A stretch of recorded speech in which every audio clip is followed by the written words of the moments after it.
Recorded Books presents The Practice of Love. Break old patterns, rebuild trust, and create a connection that lasts by Lair Torrent. Narrated by the author. Preface. I do not offer this work from the faulty precipice of the grandiose healer or the artifice of the fully analyzed therapist. Instead, I offer it as a fellow traveler, working and practicing, trying to do it a little better tomorrow than I did it today. So, how'd the week go? I braced myself for the answer.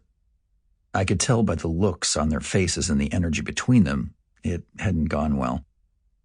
Well, we've certainly had better, Molly said quietly. Bill nodded in agreement. Really, I said. I'm surprised. You seemed so connected last week. I felt confident we were heading in the right direction since you both have been doing so well with the communication techniques. Tell me what happened. And they did. Bill had been traveling for work again, and upon his return, Molly had a lot to say.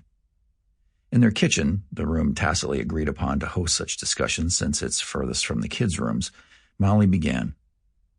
Once again, I didn't hear from you all week. Did you ever think to check in? If not with me, at least with your children. Bill replied, How many times do I have to say it? Between meetings, flights, and the time difference, I just didn't have time. I don't know why this has to be a referendum on how I feel about you or the kids. Molly tried to remain in control. Hold on. Just before this gets out of hand, can we at least try what we learned in therapy? Steeling himself, Bill tried to use the tools he had learned in session. Okay. What I think I heard you say is that when I'm away for work, you don't hear from me enough. What I think I'm getting from you is that you don't feel I understand you at all. Is that correct? That no matter how hard I try, I never really get it right. Molly, it hurts my feelings when I don't feel appreciated. I bust my ass all week, and then I come home to this. Not to mention, I don't think you've touched me in a month. Molly took a breath to ground herself. It must be hard to feel so unappreciated by me.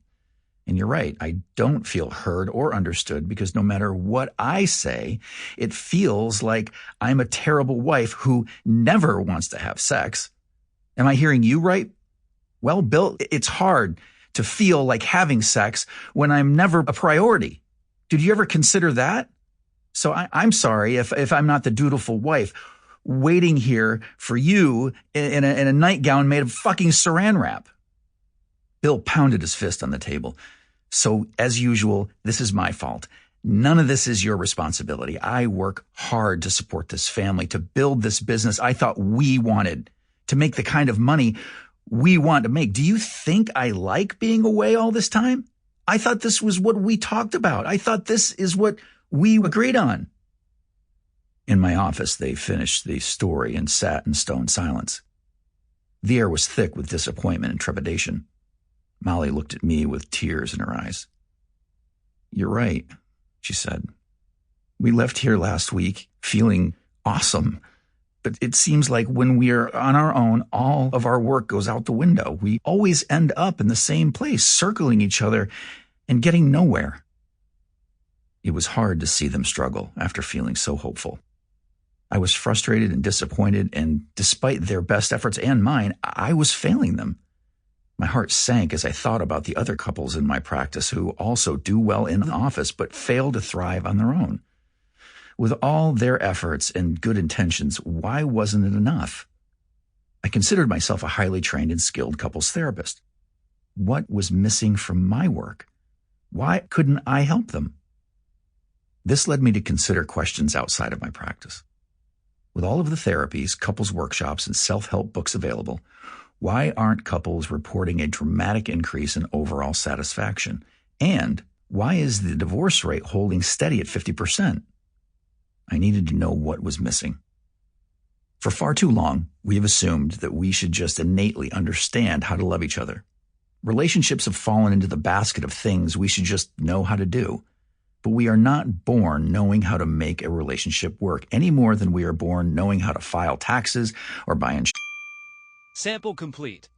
Ready to continue?